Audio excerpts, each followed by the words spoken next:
আমার পাউরুটি একদম ফিশিং হয়ে গেল। আপনারা অবশ্যই পাউরুটি দিয়ে চেষ্টা করবেন। তারপরে জাস্ট আমি কলা নিয়ে আসলাম, আর আপনারা কলা ভালো মতন এখানে দিয়ে নেবেন, এক্সাইট করবেন। আমি এখানে কলা দিয়ে নিলাম।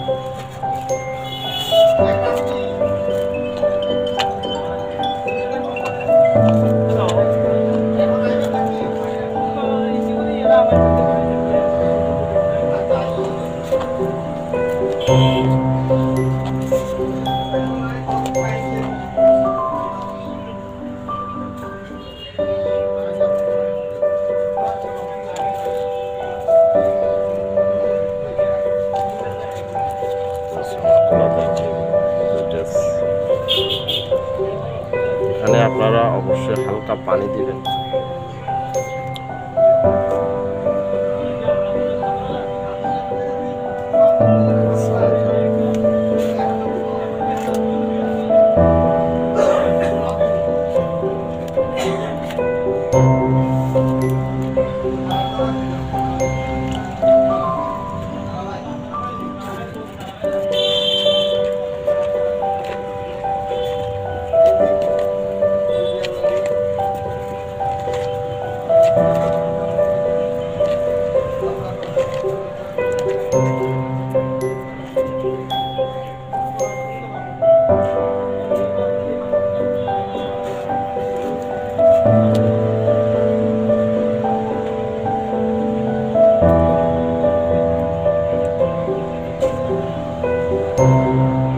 পানি বেশি হয়ে গেছে তো নরম হয়ে গেছে, আপনারা আরেকটু শক্ত করে নেবেন।